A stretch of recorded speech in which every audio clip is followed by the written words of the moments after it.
warahmatullahi wabarakatuh. Alhamdulillahirabbil alamin wa bihi nasta'inuhu ala umuri dunya waddin wassalatu wassalamu ala asyrafil anbiya'i wal mursalin wa ala alihi wa ashabihi ajma'in amma ba'd. Allahumma salli ala sayyidina Muhammad wa ala ali sayyidina Muhammad kama sallaita ala sayyidina Ibrahim wa ala ali sayyidina Ibrahim innaka Hamidum Majid.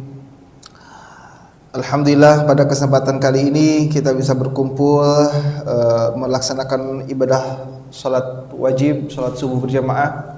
Mudah-mudahan kita semuanya, amal ibadah kita semuanya diterima oleh Allah Subhanahu wa taala. Melanjutkan kajian yang sebelumnya, di mana kajian yang sebelumnya itu hikmah pertama dari kitab Hikam Ibnu Athaillah.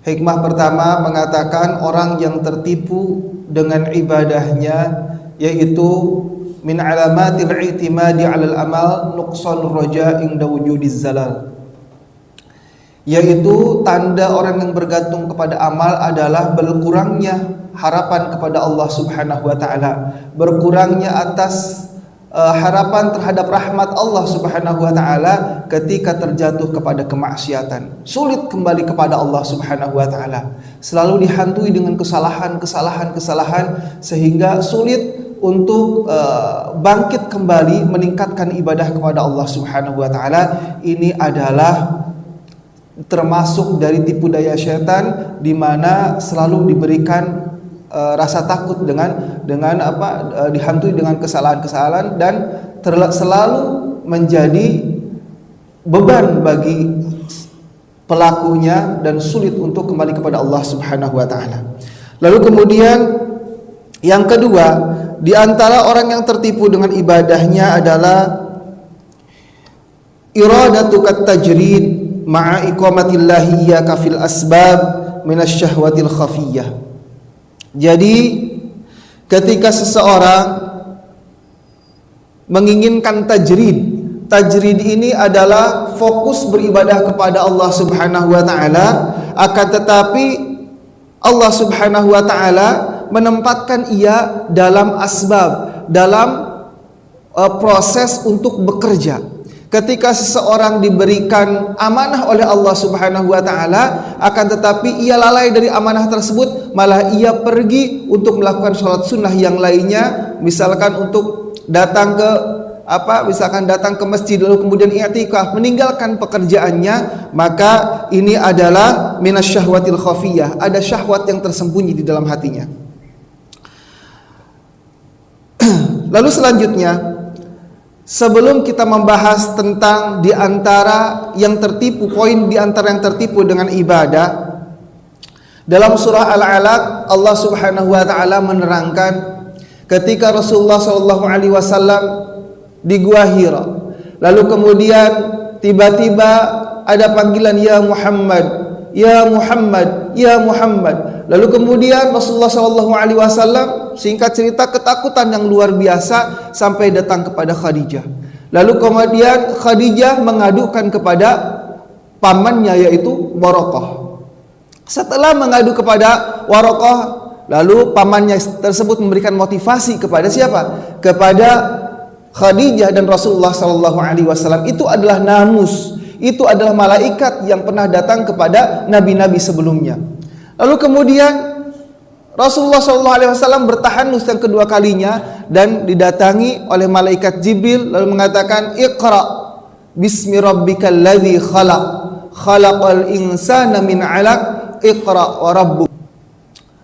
Rasulullah didatangi malaikat, Iqra, bacalah ya Muhammad, ma ana biqari. Rasulullah SAW, Iqra di sini bacalah, tanpa ada objek apa yang harus dibaca. Iqra, bacalah dengan nama Tuhanmu yang telah memelihara seluruh alam. Nah, Iqra di sini tanpa objek apa yang harus dibaca. Para ulama tafsir mengatakan bahwa Allah Subhanahu wa taala memerintahkan membaca tanpa ada objek, tanpa ada yang harus dibaca, ini memberikan isyarat bahwa bacalah segala sesuatu yang bisa mendekatkan diri kepada Allah Subhanahu wa taala. Bismi rabbikal ladzi khalaq, dengan nama Allah yang telah menciptakanmu. Nah, baca, mau membaca misalkan dari ilmu pengetahuan alamnya, mau membaca dari ciptaan Allah Subhanahu wa taala, mau membaca dari yang lainnya, maka bacalah ketika sesuatu tersebut mendatangkan ketakwaan, keimanan kepada Allah Subhanahu wa taala. Maka baca. Bukan hanya ilmu agama, ilmu yang lain maka pelajari ketika ilmu tersebut mendekatkan diri kepada Allah Subhanahu wa taala.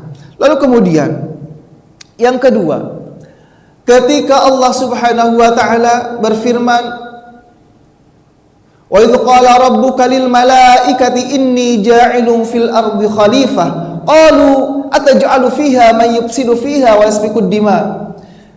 Ketika Allah Subhanahu wa taala mengatakan kepada para malaikat, "Wahai para malaikat, wahai makhluk-makhluk Allah Subhanahu wa taala, sesungguhnya aku akan menjadikan khalifah baru yang sebelumnya diisi bumi ini dengan bangsa jin, maka aku ganti khalifah di muka bumi dengan bangsa manusia.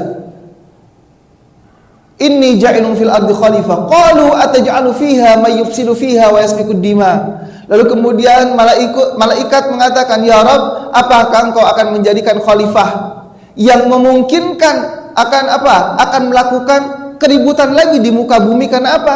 Karena diciptakan dari tanah. Diciptakan dari tanah, lalu kemudian dihembuskan hawa nafsu di dalam dirinya.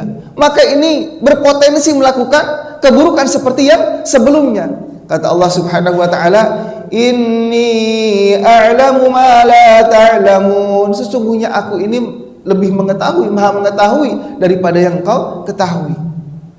Lalu kemudian para malaikat pun melakukan tawaf di Baitul Ma'mur, mengelilingi Baitul Ma'mur dalam rangka apa? Meminta ampun kepada Allah Subhanahu wa taala. Melihat para malaikat meminta ampun kepada Allah Subhanahu wa taala dengan melakukan tawaf di Baitul Ma'mur, sehingga Allah pun memerintahkan untuk membuat seperti Baitul Ma'mur di muka bumi yang kita kenal dengan Ka'bah. Jadi peletakan Ka'bah di muka bumi adalah peletakan pertamanya adalah dengan para malaikat. Lalu setelah itu, dari kedua kisah di atas, kita bisa melihat bahwa segala sesuatu yang bisa mendekatkan diri kepada Allah Subhanahu wa taala, maka pelajarilah. Bukan hanya ilmu agama, ilmu yang lain ketika mendekatkan diri kepada Allah Subhanahu wa taala, maka pelajari. Lalu kemudian di firman yang kedua, Allah Subhanahu wa taala menciptakan bangsa manusia di muka bumi menjadi khalifah, di mana khalifah ini mengatur, mengurus, menjadi perwakilan Allah Subhanahu wa taala untuk menjaga bumi. Itu tidak cukup dengan ibadah saja, akan tetapi perlu ilmu-ilmu yang lainnya. Ilmu geografinya dipelajari, ilmu sainsnya dipelajari, sehingga bisa memelihara bumi. Dan ini adalah sama ibadah kepada Allah Subhanahu wa taala ketika hal tersebut mendekatkan diri kepada Allah Subhanahu wa taala. Pada masa keemasan, banyak ulama-ulama yang menjadi ahli saintifik, seperti Ibnu Sina, terlahir di Uzbekistan.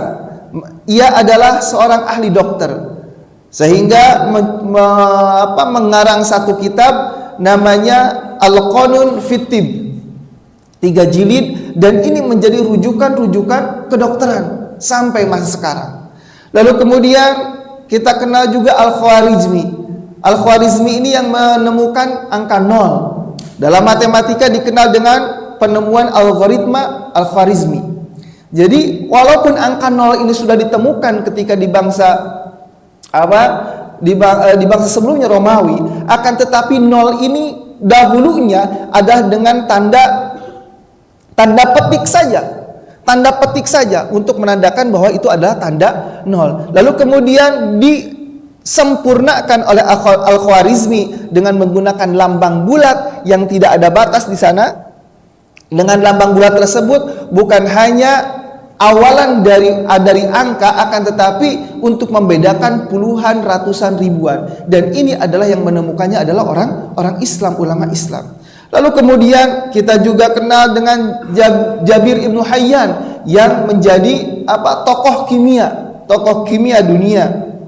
Lalu kemudian Ibnu Khaldun, seorang pakar ekonomi, sekarang pakar ekonomi. Ini adalah ilmu-ilmu alam yang ditemukan oleh orang muslim, sesuatu yang bisa mendekatkan diri kepada Allah Subhanahu wa taala, maka pelajari dan jadikan itu sesuatu yang bisa mendekatkan diri kepada Allah Subhanahu wa taala. Ketika kita punya anak itu mahir dalam ilmu sains, dukung oleh kita. Ketika anak pandai matematika, pandai ilmu biologinya, pandai ilmu fisikanya, maka dukung oleh kita. Lalu kemudian dibimbing dengan ia agar menjaga ketakwaan kepada Allah Subhanahu wa taala, dijaga salat 5 waktunya, lalu kemudian puasa Ramadannya dan sebagainya. Maka ketika seseorang mampu membaca apapun yang bisa mendekatkan diri kepada Allah Subhanahu wa taala, pasti ini adalah modal ketakwaan kepada Allah Subhanahu wa taala.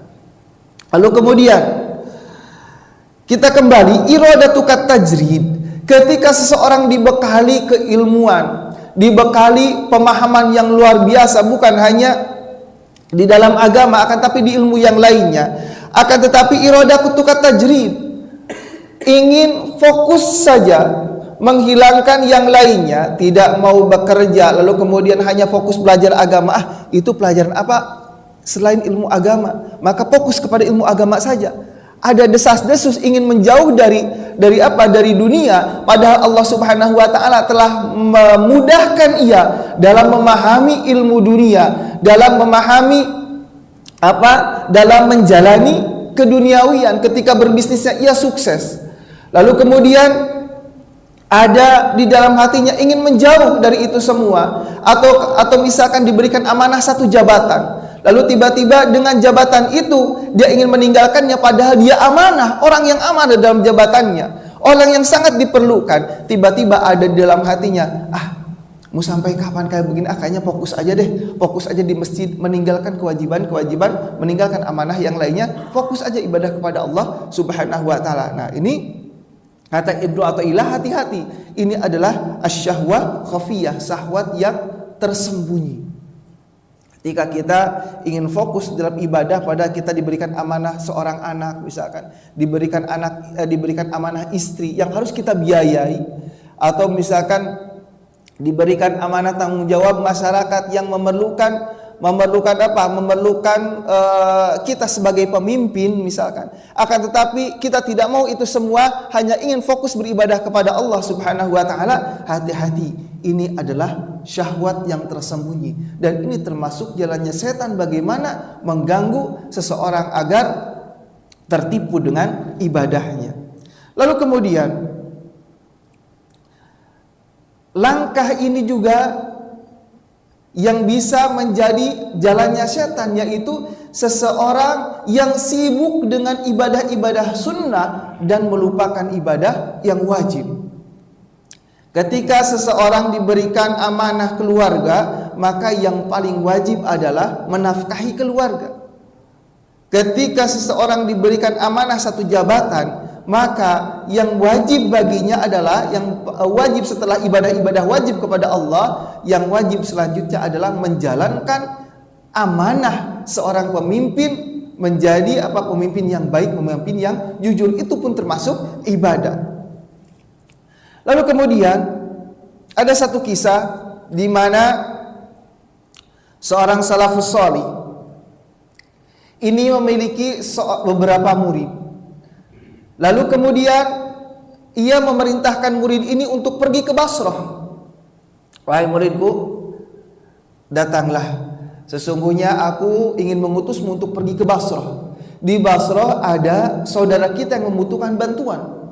Lalu kemudian pergilah murid ini ke Basrah untuk menemui murid yang lain dari Hasan al-Basri, yaitu Thabit al-Banani. Pergilah ke Basrah, ditemukan Thabit al-Banani sedang i'tikaf di masjid.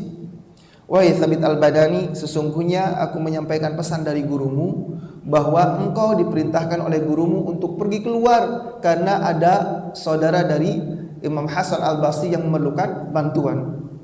Lalu kemudian Thabit al-Badani mengatakan, sampaikan kepada guruku, sesungguhnya aku dalam kondisi iktikaf, beribadah kepada Allah Subhanahu wa taala. Sampaikan.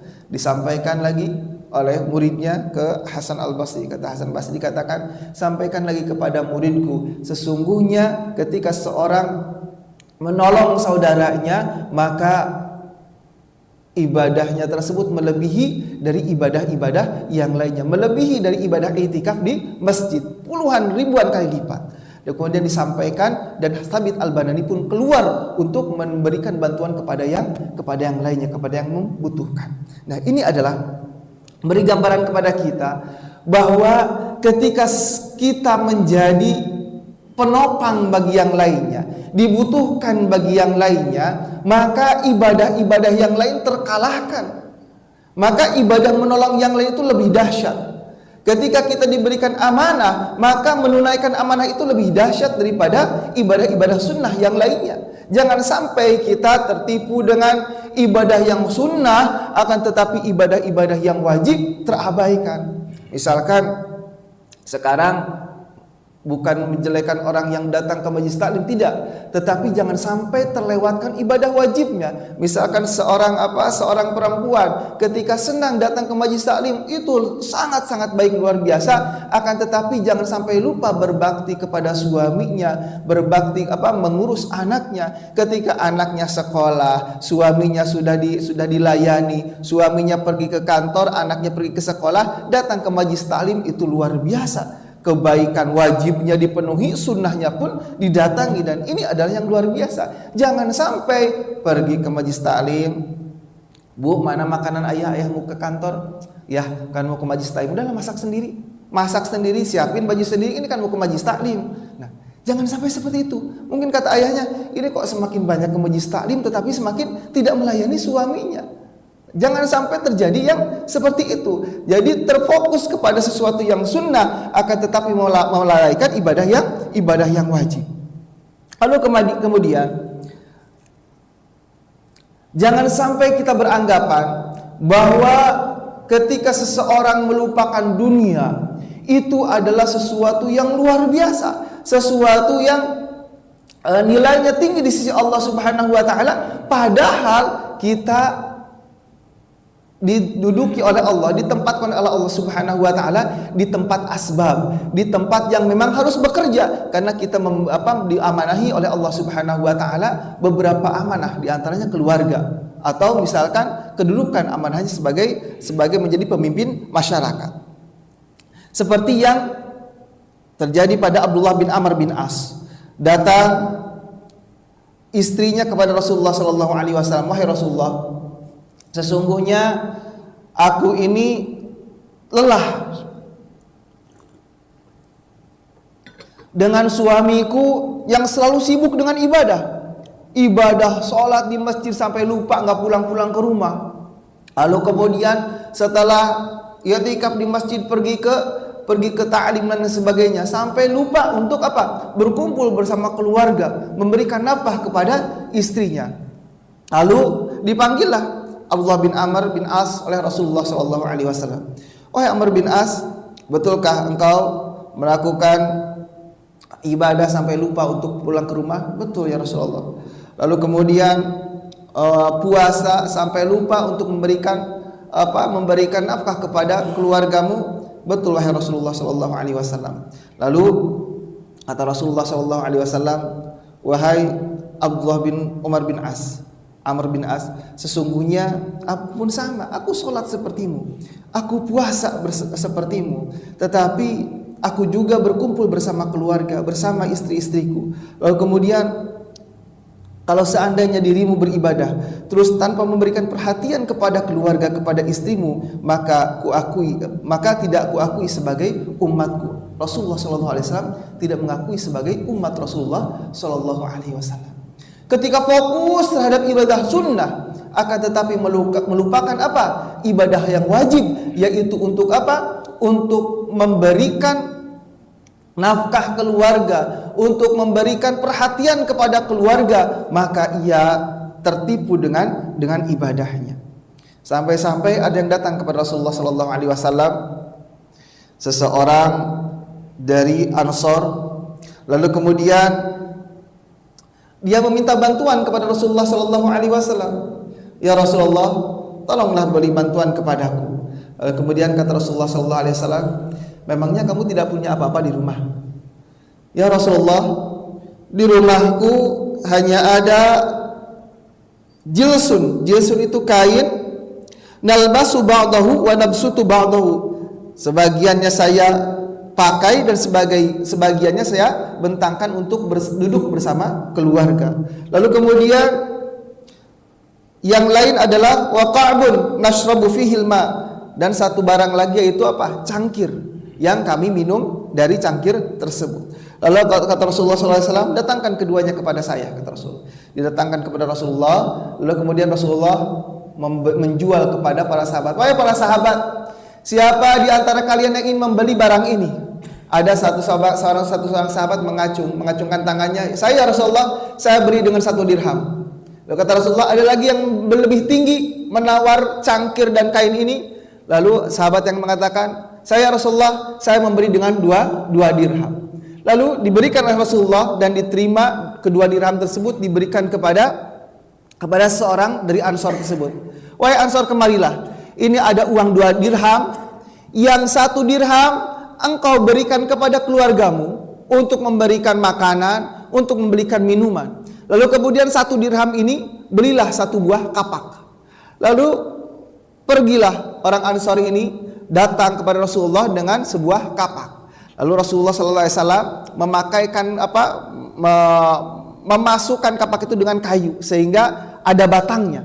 Lalu kemudian kata Rasulullah, diambillah ini dan carilah kayu, kumpulkan kayu dan jangan menemuiku kembali sampai 15 hari.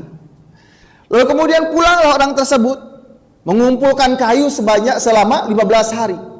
Setelah terkumpul yang banyak, datang lagi kepada Rasulullah sallallahu alaihi wasallam. Lalu setelah datang kepada Rasulullah dan ia memberikan kayunya, ini ya Rasulullah, kayu-kayu yang telah aku kumpulkan selama 15 hari. Lalu kata Rasulullah kepada para sahabat, wahai para sahabat, siapa di antara kalian yang ingin membeli kayu-kayu ini, yang membutuhkan kayu-kayu ini? Saya ya Rasulullah. Orang sahabat mengatakan, saya beri dengan 10 dirham. Lalu Rasulullah pun memberikan kayu tersebut dan 10 dirham ini diberikan kepada orang Ansor tersebut. Maka Rasulullah SAW mengatakan, belilah pakaian, belilah makanan, belilah minuman dengan uang ini, dengan hasil kerja kerasmu. Sesungguhnya sesuatu yang meminta-minta adalah akan mencoreng wajahmu ketika di yaumil qiyamah. Sikap meminta-mintamu akan mencoreng engkau di yaumil qiyamah. Lebih baik ini engkau bekerja dengan tanganmu sendiri, maka ini adalah suatu yang sangat baik. Lalu kemudian orang tersebut pulang dan melakukan hal tersebut di hari kemudian. Nah, ini memberikan arti bahwa mencari nafkah adalah ibadah juga sama. Jihad juga. Bahkan barang siapa yang wafat di pertengah jalanan ketika mencari nafkah, maka wafatnya fisabilillah. Ketika kita faham bahwa kerja kita adalah ibadah, di mana ibadah ini tidak bisa dicampuri dengan satu kemaksiatan, maka niatkan ketika awal ingin bekerja, niatkan karena Allah Subhanahu wa taala. Perbanyak tasbih ketika di perjalanan, ketika naik mobil, subhanallah walhamdulillah wala ilaha illallah Allahu akbar. Kedua, dua ucapan yang yang memiliki tsaqilatani fil mizan, yang sangat berat di dalam timbangan Allah Subhanahu wa taala, yaitu subhanallah walhamdulillah wala ilaha illallah Allahu akbar. Nah, faham kita bekerja kita adalah ibadah, maka mengiringi ibadah tersebut dengan ibadah pula. Berhati-hati ketika ingin bekerja. Jangan sampai melakukan pekerjaan yang di luar syariat Allah Subhanahu wa taala. Sampai-sampai istri-istri salafus salih ketika suaminya mau bekerja, ya ittaqil maharim, fa inna nasbiru ala ju' wal atas walakin la nasbiru ala nar. Wahai suamiku tersayang, wahai suamiku tercinta, hati-hatilah engkau terhadap sesuatu yang haram. Sesungguhnya kami ini masih mampu menahan rasa lapar dan haus, akan tetapi kami tidak mampu menahan panasnya api neraka. Allahu Akbar. Ini istri-istri yang solehah, tidak mengharapkan hasil, bekerja yang bekerja, tetapi jangan sampai pekerjaannya jatuh kepada pekerjaan yang haram. Ketika jatuh kepada pekerjaan yang haram, jangan dibawa ke rumah, jangan dibawa ke rumah. Kami masih sanggup untuk menahan rasa haus dan lapar, akan tetapi kata istri-istri salafus salih, kami tidak mampu, tidak akan sabar menahan panasnya api neraka. Jangan dibawa ke rumah. Sesuatu yang haram jangan dibawa ke rumah, tinggalkan. Maka carilah yang baik-baik saja, yang halal-halal saja. Kenapa? Karena bekerja itu adalah ibadah, maka iringi ibadah itu dengan sesuatu yang halal. Lalu selanjutnya, contoh yang kedua, di antara orang yang tertipu dengan ibadah, iradatu kat tajrid, menginginkan tajrid ibadah dan menghilangkan amanah, melalaikan amanah kepada Allah Subhanahu wa taala. Seperti ada dua orang yang pergi haji. Yang pertama, ia pergi haji, ia seorang dokter dan pergi haji sebagai petugas medis. Yang kedua, ini adalah orang yang pergi haji yang niatnya memang ingin ibadah, tidak ada tugas yang lain, hanya fokus ibadah. Maka pergilah kedua orang ini untuk pergi haji. Yang pertama ini adalah Allah tempatkan orang ini makom asbab, tempatnya untuk bekerja, karena dia seorang dokter dan tugasnya untuk menjadi tim medis. Dan yang kedua adalah tempatnya tajrid, tempatnya untuk fokus beribadah, karena dia tidak ada tugas lain, hanya ketika berangkat fokus untuk beribadah kepada Allah Subhanahu wa taala. Ketika seorang dokter ini di tengah tugasnya, aduh sayang banget ini, sudah di Mekah, sudah di Madinah, tapi hanya fokus mengobati orang lain, sibuk dengan apa? Pergi ke sana kemari untuk memberikan obat. Padahal enak banget nih kalau fokus ibadah. Udahlah fokus ibadah kepada Allah Subhanahu wa taala. Dia pergi ke Masjidil Haram, beriktikaf di Masjidil Haram, melalaikan tugasnya. Ini adalah orang yang tertipu dengan ibadahnya. Dia melalaikan amanah, lalu kemudian ia fokus, maka ibadahnya itu tidak meninggikan dia derajat di sisi Allah Subhanahu wa taala. Bahkan dia rusaknya dengan ibadah tersebut.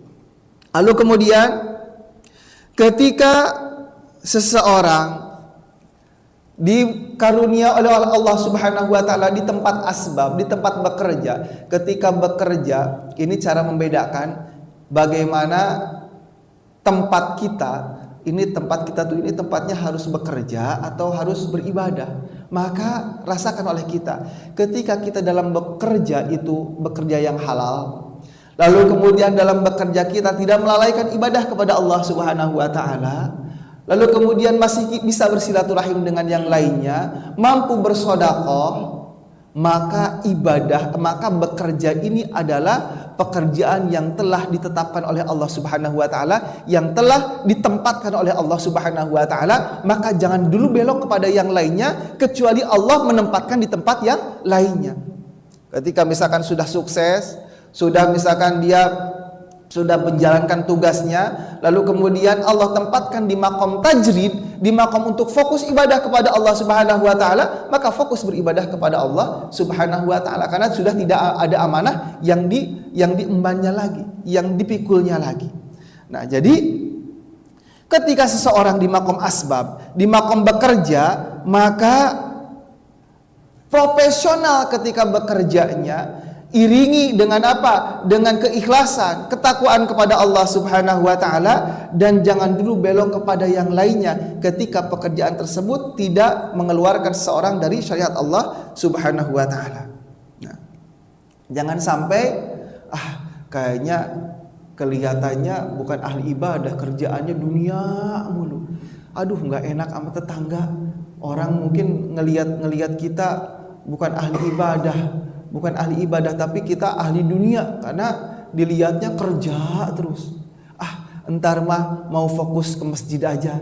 Ketika pekerjaannya dikurangi setengahnya dan fokus ke masjid. Nah, ini hati-hati. Kita ibadahnya untuk siapa? Untuk Allah apa untuk perlihatan makhluk? Maka was-was ini dahsyat. Setan dalam surah An-Nas dikatakan, "Qul a'udzu birabbin nas, malikin nas, ilahin nas, min syarril waswasil khannas, alladzi yuwaswisu fi sudurin nas." Was-was yang ditiupkan dalam hati manusia. Dalam surah An-Nas Allah mengatakan, "Qul a'udzu birabbin nas." Rabb. Allah mengucapkan 3 asma Allah Subhanahu wa taala. Pertama Rabb. Kemudian yang kedua Malikin Nas, Malik sang raja, Rabb sang maha pemelihara, lalu kemudian Malik sang raja dari seluruh raja yang lainnya, lalu kemudian yang ketiga Ilah, Allah dari segala makhluknya, Tuhan dari segala makhluknya. Yang pertama asma Allah Rabb sebagai sang pemelihara, lalu kemudian sang raja Malik, lalu kemudian Ilah, Allah Tuhan dan tiada Tuhan selain Allah Subhanahu wa ta'ala. 3 asma Allah Subhanahu wa ta'ala. Bandingkan dengan surah Al-Falaq. Qul a'udzu birabbil falaq min syarri ma khalaq wa min syarri ghasikin idza waqab. Baik. Dalam surah An-Nas Allah menyebutkan asma Allah berapa? 3. Rabb, Malik, Ilah. Menyebutkan dengan 3 asma Allah Subhanahu wa ta'ala. Meminta perlindungan dari apa? Dari was-was. Apa? Satu perlindungan itu was-was asyaitan. Lalu kemudian bandingkan dengan surah Al-Falaq. Surah Al-Falaq Allah menyebutkan asmanya berapa? Qul a'udzu birabbil falaq. Rabb saja, satu saja, sang pemelihara. Apa yang dipinta dalam surah Al-Falaq? Qul a'udzu birabbil falaq min syarri ma khalaq, dari kejelekan makhluk. Wa min syarri ghasikin idza waqab. Wa min syarri naffatsati fil 'uqad, dari orang-orang yang selalu dari tukang sihir yang menghembus-hembuskan sihirnya, mantranya. Wa min syarri naffatsati fil 'uqad wa min syarri hasidin idza hasad, dan dari orang yang hasad. 4 doa, 4 meminta perlindungan, dan 1 menyebutkan asma Allah Subhanahu wa ta'ala. Tetapi dalam surah An-Nas bandingkan, Allah mengucapkan 3 asma'nya dan meminta 1 perlindungan, yaitu was-was. Meminta perlindungan was-was, Allah Subhanahu wa ta'ala mengatakan, menyebutkan 3 asma Allah, Rabb, Malik, Ilah.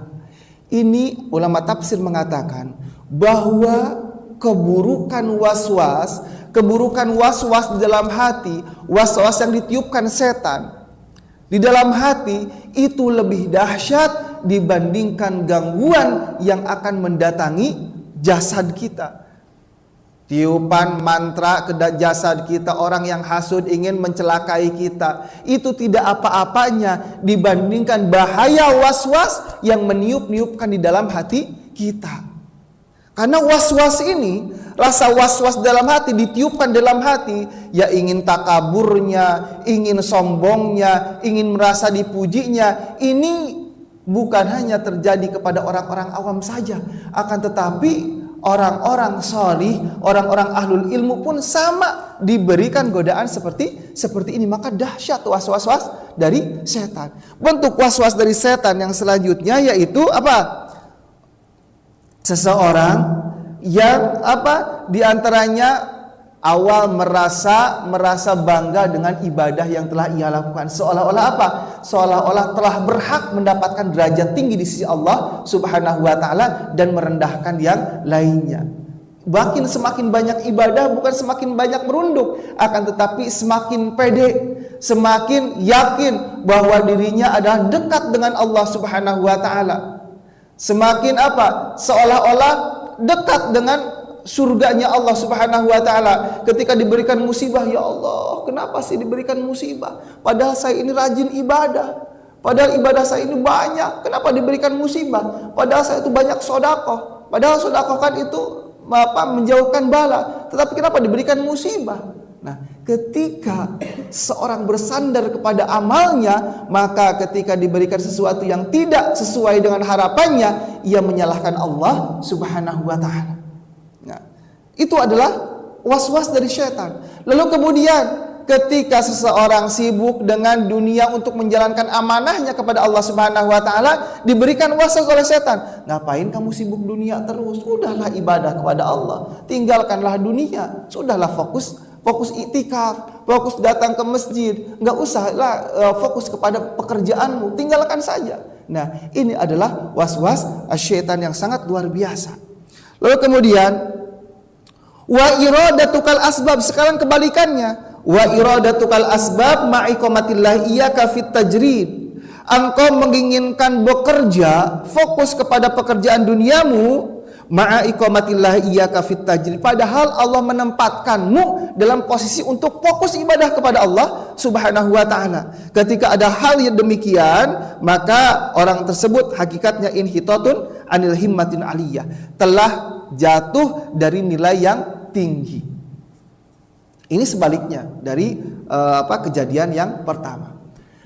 Ketika seseorang tidak diberikan amanah kedudukan, tidak diberikan amanah keluarga, atau diberikan amanah keluarga tapi sudah tercukupi kebutuhan keluarga, lalu kemudian sudah tercukupi dan ia mendapatkan amanah ilmu untuk mengamalkan kepada yang lainnya, tetapi dengan kesibukannya dia mengamalkan ilmu, ia malah sebaliknya ingin bekerja fokus ke dalam dunia. Nah, ini adalah hakikatnya dia terjatuh dari nilai yang tinggi.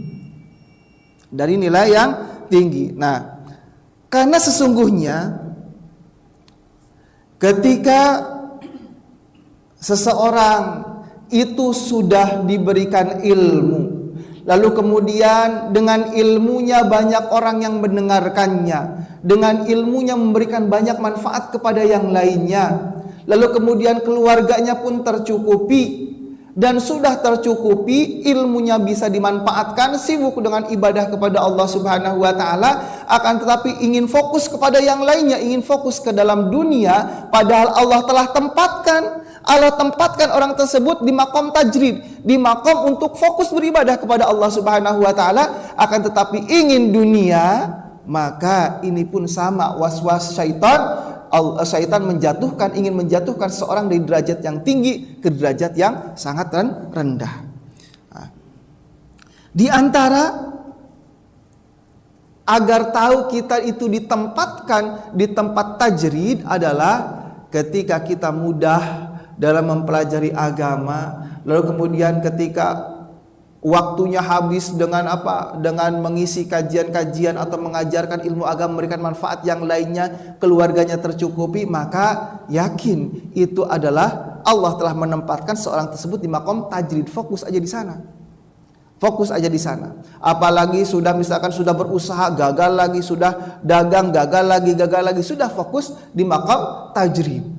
Tetapi kalau misalkan banyak waktu yang masih tersedia, ia misalkan mengajarkan ilmu, memberikan manfaat kepada yang lainnya, ada waktu yang masih tersedia dan tidak mengganggu dalam menyebarkan ilmunya dan beribadah kepada Allah Subhanahu wa taala, maka boleh ketika selesai tajrid beribadah kepada Allah, ia fokus kepada bekerja dunia, maka tidak ada masalah ketika hal tersebut tidak mengganggu ibadah kepada Allah Subhanahu wa taala, tidak mengganggu menyampaikan amanah ilmu dari Allah Subhanahu wa taala.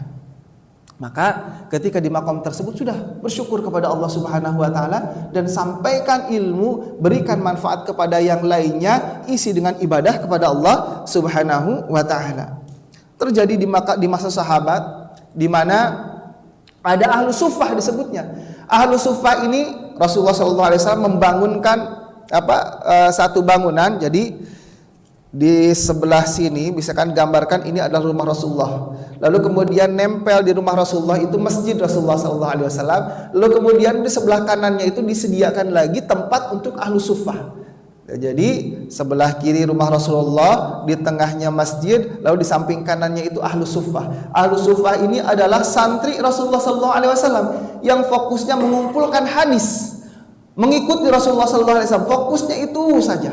Sehingga yang kita kenal Abu Hurairah, walaupun hanya beberapa tahun saja bersama Rasulullah, 4 tahun saja bersama Rasulullah, ada yang mengatakan 3 tahun, ada yang mengatakan 4 tahun bersama Rasulullah, akan tetapi paling banyak mengumpulkan hadis. Dan ini Abu Hurairah ini celah bagaimana orang-orang barat, bagaimana orang-orang yang anti-Islam memberikan serangan kepada hadis, yaitu diserang dari Abu Hurairah. Bagaimana Abu Hurairah ini, bahkan Syiah mengatakan bagaimana Abu Hurairah ini hanya 3 tahun 4 tahun bersama Rasulullah tapi paling banyak mengumpulkan hadis. Abu Hurairah itu hanya penjilat. Abu Hurairah hanya ingin numpang makan bersama Rasulullah SAW, hanya ingin numpang hidup.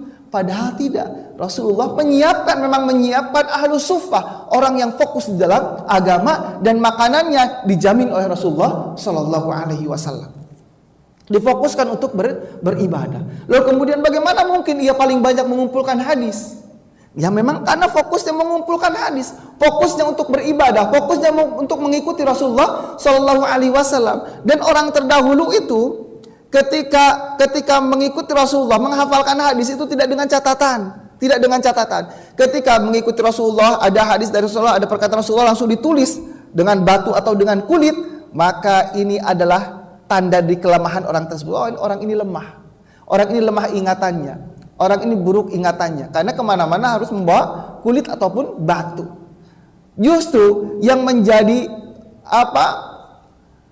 nilai plus, nilai tinggi di masa sahabat adalah ketika seorang tidak membawa catatan, berarti hafalannya sangat kuat. Sehingga ketika akan mengumpulkan Al-Quran, Rasulullah SAW melarang orang para hufaz untuk pergi ke pasar, untuk pergi ke yang lainnya ketika tidak butuh-butuh amat gitu. Karena apa? Karena ketika jalan ada perkataan para sahabat yang cerdas luar biasa itu masuk langsung, takut tercampur dengan Al-Quran, sehingga disediakan oleh Rasulullah, udah jangan kemana-mana sebelum dikumpulkan Al-Quran. Karena dahsyat luar biasa. Bagaimana kita tahu tentang Imam Syafi'i ketika membaca buku itu sebelah kiri itu ditutup dulu. Karena ketika membaca ini lalu terbaca sebelahnya, maka langsung nempel di kepala Imam Syafi'i, karena dahsyat luar biasa.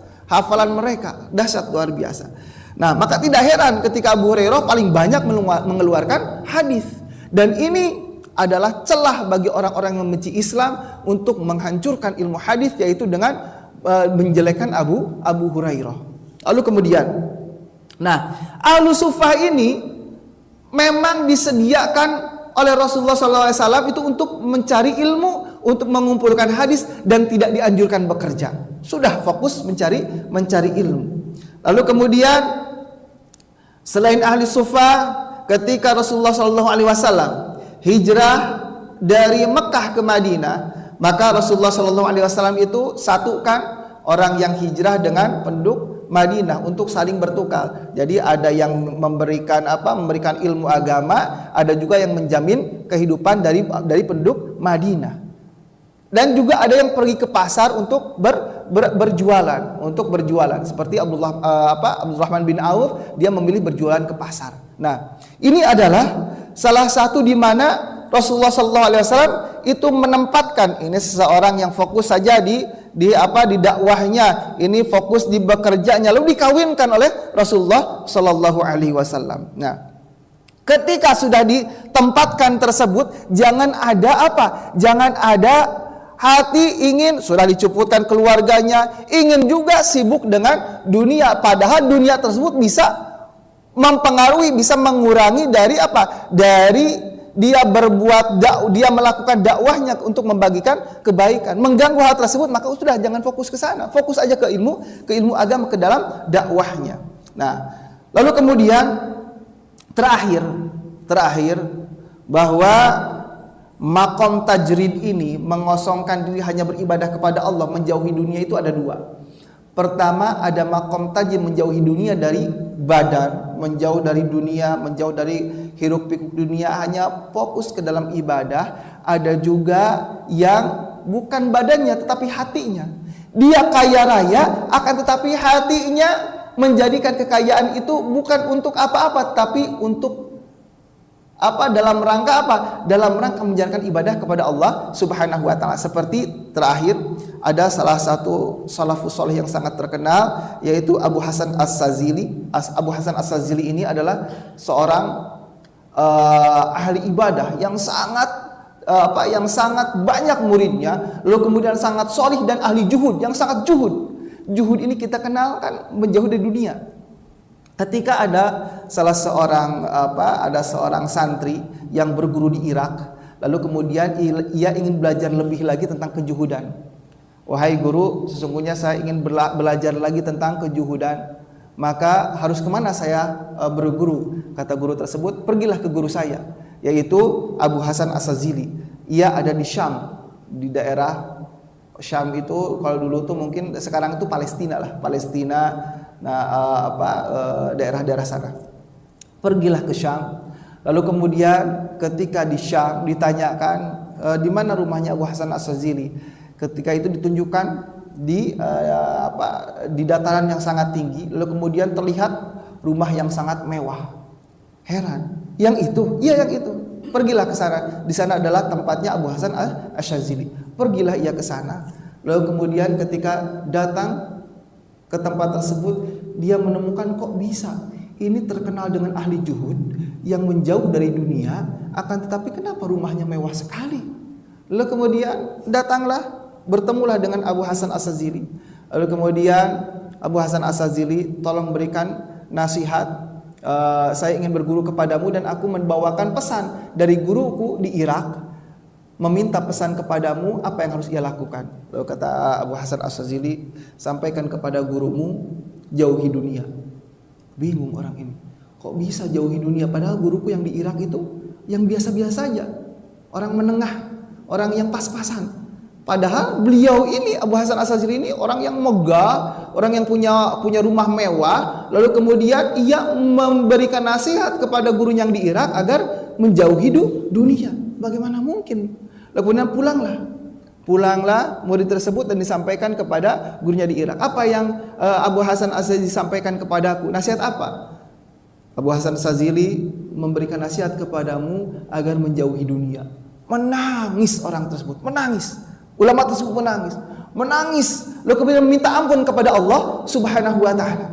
Ia mengatakan di tengah-tengah ibadahnya kepada Allah Subhanahu wa taala, lalu kemudian diberikan kecukupan keluarganya, akan tetapi selalu terbayang-bayang keindahan dunia. Oh, bagaimana ya kalau seandainya begini, seandainya begitu, dengan keinginan-keinginan dunia. Lalu kemudian padahal dia sudah tercukupi, sudah cukuplah kehidupannya, walaupun mungkin ketika dibandingkan jauh dengan Abu Hasan As-Sazili, akan tetapi ia tidak Abu Hasan As-Sazili, rumahnya itu tidak menjadikan kekayaan di dalam hati. Rumahnya itu hanya fasilitas. Rumahnya mewah, akan tetapi dia fokus ibadah, fokus memberikan sedekah, memberikan bantuan kepada yang lainnya. Rumah itu tidak dijadikan, tidak disimpan di dalam hatinya. Tetapi gurunya yang di Irak, walaupun tidak memiliki kemewahan harta, akan tetapi kemewahan harta itu menjadi angan-angan di dalam hatinya. Menjadi angan-angan di dalam hatinya, padahal dalam kondisi sehari-harinya diisi dengan ibadah kepada Allah Subhanahu wa taala. Sampai menangis guru tersebut ketika diberikan nasihat oleh Abu Hasan As-Sazili. Sehingga dari sini kita bisa mengenali kesimpulan, ketika seseorang telah ditempatkan oleh Allah Subhanahu wa taala di satu tempat dan mendapatkan tempat yang nyaman, bisa menjalankan ibadah kepada Allah Subhanahu wa taala, jalani hal tersebut dengan apa? Dengan profesional. Seorang yang bekerja di kantornya sudah bekerja di kantornya dengan profesional. Jangan merasa, ya Allah, orang bisa pergi ke masjid, itikaf di masjid, padahal saya harus pergi ke kantor. Pergi ke kantor, karena pergi ke kantor itu adalah jihad fisabilillah. Akan tetapi jangan lupa ketika ada seorang yang tetangganya, saudaranya memerlukan bantuan, beri bantuan kepada mereka. Ibadah orang tersebut adalah bekerja dan memberi bantuan kepada yang lainnya. Lalu kemudian ketika seorang yang ditempatkan di tempat tajrid, di tempat beribadah, fokus beribadah kepada Allah Subhanahu wa taala. Santrinya ketika diberikan menjadi santri lalu kemudian dijamin oleh orang tuanya, fokus beribadah, fokus mencari ilmu. Jangan ingin ingin yang lainnya, ingin keduniawian. Ketika kuliah sudah dijamin oleh keluarga untuk mencari ilmu, fokus mencari ilmu. Jangan belok kepada yang lainnya. Entar ilmu nggak dapat, dunia pun setengah-setengah. Jadi tidak ke sana, tidak ke kanan, juga tidak ke kiri. Maka ketika ditempatkan dimanapun oleh Allah Subhanahu wa taala dan tidak menjauhkan ibadah kepada Allah Subhanahu wa taala, maka jalani saja dan jangan sampai menjauhkan sesuatu tersebut kepada ketakwaan kepada Allah Subhanahu wa taala. Ketika menjauhkan, sudah tinggalkan pekerjaan tersebut. Jazakallah. Sampai sini ada pertanyaan?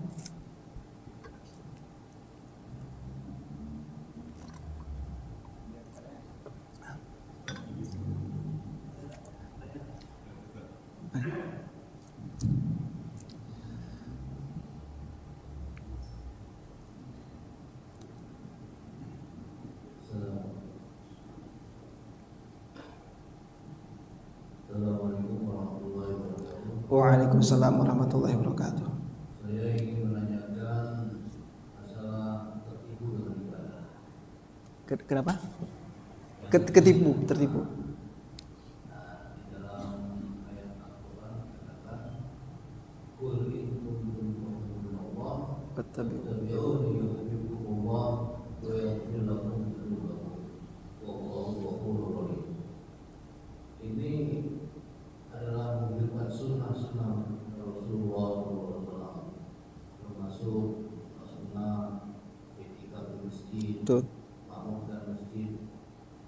Bagaimana ini bisa tertipu dengan ibadah, sedangkan Rasulullah SAW menyuruh untuk memakmurkan masjid. Betul.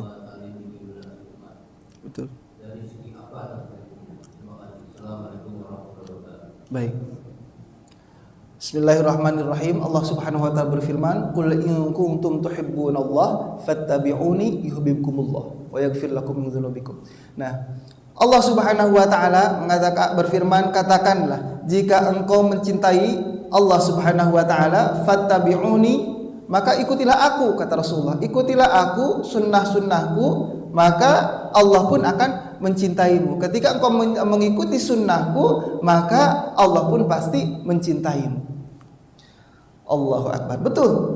Ketika seseorang menyibukkan dengan sunnah-sunnah Rasulullah Sallallahu Alaihi Wasallam, ini adalah sarana mendapatkan orang tersebut apa? Mendapatkan syafaat dari Rasulullah Sallallahu Alaihi Wasallam. Jangankan menjalankan sunnah, bersolawat saja kepada Rasulullah Sallallahu Alaihi Wasallam, banyak membacakan solawat kepada Rasulullah Sallallahu Alaihi Wasallam.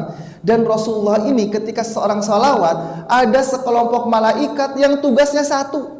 Tugasnya satu, hanya menyampaikan solawat saja. Ketika ada solawat disampaikan langsung kepada Rasulullah. Walaupun Rasulullah sudah wafat, akan tetapi pendengaran Rasulullah SAW masih diaktifkan oleh Allah Subhanahu Wa Taala. Sehingga ketika ada yang bersolawat sampai kepada Rasulullah, Rasulullah pun menjawab solawat tersebut. Dan semakin banyak bersolawat, maka ada para alim ulama mengatakan ia semakin dikenal oleh Rasulullah Shallallahu Alaihi Wasallam. Baru sholawat saja. Bagaimana ibadah-ibadah sunnah yang lainnya sangat luar biasa. Akan tetapi ibadah sunnah yang sangat luar biasa, yang sangat tinggi derajatnya di sisi Allah Subhanahu Wa Taala, jangan sampai melalaikan ibadah yang wajib. Tapi kan sholat 5 waktu sudah dilaksanakan. Bukan saja ibadah sholat 5 waktu. Akan tetapi ketika Allah memberikan amanah istri, amanah anak, amanah jabatan, ataupun amanah yang lainnya, maka ketika Allah memberikan amanah tersebut dan menjalankan amanah adalah wajib, maka kerjakan dulu yang wajib. Selesai mengerjakan yang wajib, menyibukkan dengan sunnah sebanyak apapun, itu sangat tinggi derajatnya di sisi Allah Subhanahu wa Ta'ala. Selesai bekerja jam 5 sore. Istirahat sebentar sampai maghrib, siap-siap sampai maghrib. Setelah selesai maghrib, dia i'tikaf di masjid sampai waktu isya. Di mana Rasulullah SAW antara maghrib dan isya memperbanyak sholat sunnah. Luar biasa. sangat luar biasa. Lalu kemudian jam 7-nya setelah selesai isanya, ngajarin anak baca Quran, alif ba ta sa-nya diajari kepada anaknya. Itu adalah luar biasa. Ibadah wajibnya mengajari anaknya, membimbing istrinya, lalu kemudian menafkahi anak dan istrinya terpenuhi, ibadah sunnahnya pun terpenuhi. Maka ketika seorang sudah ibadah wajib dan sunnahnya terpenuhi, ini derajatnya sangat luar biasa. Mungkin itu, jadi jangan sampai tertipu dengan dengan sibuk dengan ibadah sunnah, akan tetapi ibadah wajib itu terabaikan, seperti berikan amanah anak ataupun kedudukan. Dan yang lain?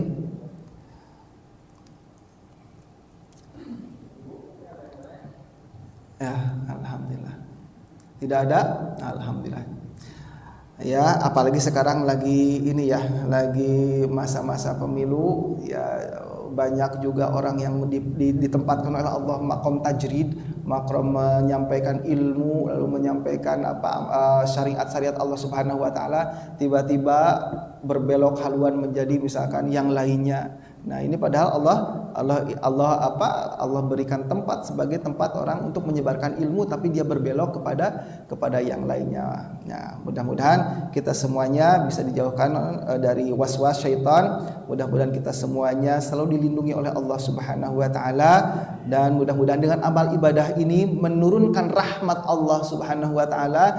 Amal ibadah ini menjadi wasilah. Amal ibadah ini menjadi wasilah turunnya rahmat Allah Subhanahu wa taala, sehingga dengan rahmat Allah Subhanahu wa taala kita mendapatkan surganya Allah Subhanahu wa taala. Jazakumullahu khairan ala husni istimaikum, lakum minni alhamdu wa du'a. Assalamualaikum warahmatullahi wabarakatuh.